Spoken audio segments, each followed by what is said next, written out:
নমস্কার বন্ধুরা, সবাই কেমন আছেন? আশা করছি সবাই ভালো আছেন। আমার চ্যানেলে সবাইকে স্বাগত। আর আজকে আমি বানিয়েছি খেসারি কড়াই শাকের পোস্ত, মানে ঝাল চচ্চড়ি, যেটাই আপনার বলুন না কেন। তো এটা আমি আজকে কিভাবে বানালাম সেই রেসিপিটাই আজকে আপনাদের সাথে শেয়ার করব। আর এইভাবে বানালে কড়াই শাক খুব সুন্দর খেতে লাগে। একবার এভাবে বানিয়ে খাবেন, দেখবেন খুব সুন্দর লাগে খেতে। আর এই সময় এই কড়াই শাকটা পাওয়া যায়, আর তো সারা বছর পাওয়া যায় না। তো একবার বানিয়ে খাবেন, গরম ভাতের সাথে খুব সুন্দর লাগে খেতে। এখানে নিয়েছি আমি কলাই শাক। এই কলাই শাকগুলোকে আমি এখন ভালো করে বেছে নেব।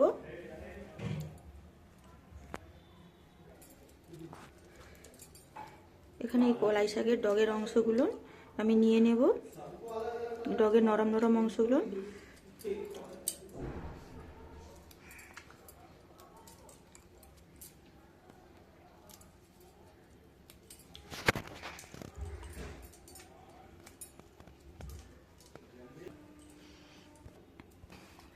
এভাবে করে আমি সব শাকছে নেব।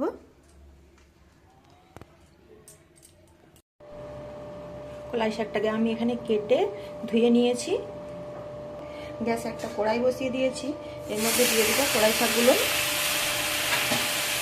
কলাই শাকগুলোকে আমি একটু ভাপিয়ে নেব। নিয়েছি একটা ছোট মতো আলু কেটে নিয়েছি, 3টে সিমকে কেটে নিয়েছি, একটা ছোট সাইজের বেগুন কেটে নিয়েছি, আর 2টো পেঁয়াজগুলিকে কেটে নিয়েছি। এখানে আমি 3-4 কোয়া রসুন ও 2টো কাঁচা লঙ্কাকে কেটে নিয়েছি। কড়াই শাকটা আমার এখানে ভাপানো হয়ে গিয়েছে। এবার শাকটাকে আমি নামিয়ে নেব। এখানে আমি কড়াই শাকের জলটা আমি ঝরিয়ে নিয়েছি। একটু কড়াই শাক শক্ত হয়, সেই জন্য একটু ভাপিয়ে নিলে ভালো নরম হয়ে যাবে, খেতে ভালো লাগবে। কড়াইটা বসিয়ে দিয়েছি ধুয়ে, দিয়ে দিলাম সরষের তেল। রান্নাটা আমি সরষের তেলেই করব, সরষের তেলে করলে স্বাদ খুব ভালো হয়। এর মধ্যে দিয়ে দেবো আমি অল্প একটু কালো জিরে। এখন এর মধ্যে দিয়ে দেবো রসুন আর কাঁচা লঙ্কা। রসুন আর কাঁচা লঙ্কা যে আমি কেটে রেখেছিলাম সেটা দিয়ে দিলাম, দিয়ে ভালো করে একটু ভেজে নেব।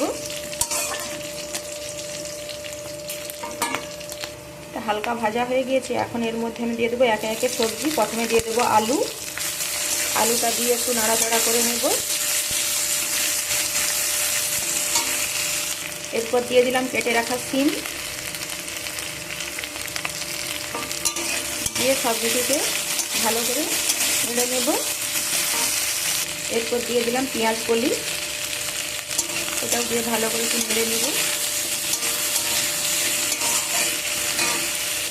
সবার শেষে দিলাম বেগুন, কেন বেগুন একটুতেই নরম হয়ে যায়, তাই জন্য সবার শেষে বেগুন দিলাম। দিয়ে সব কিছুকে ভালো করে নেড়ে নেব।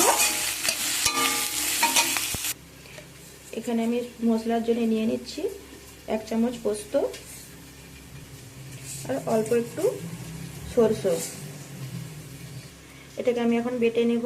সব সবজি এখানে ভালো করে নাড়া হয়ে গিয়েছে। এর মধ্যে দিয়ে দিলাম অল্প একটু হলুদ গুঁড়ো, লঙ্কার গুঁড়ো, আর এর মধ্যে দিয়ে দেবো যে সরষে পোস্তটা আমি বেটেছিলাম সেটা, দিয়ে সব কিছুকে একসাথে নেড়ে নেব।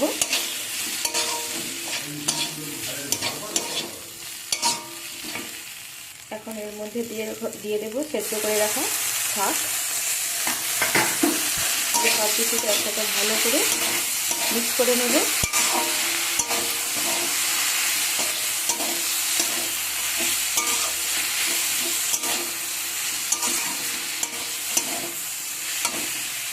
এখন এর মধ্যে আমি দিয়ে দেবো পরিমাণ মতো লবণ, দিয়ে আবারও সব কিছুকে ভালো করে নাড়াচাড়া করে নেব।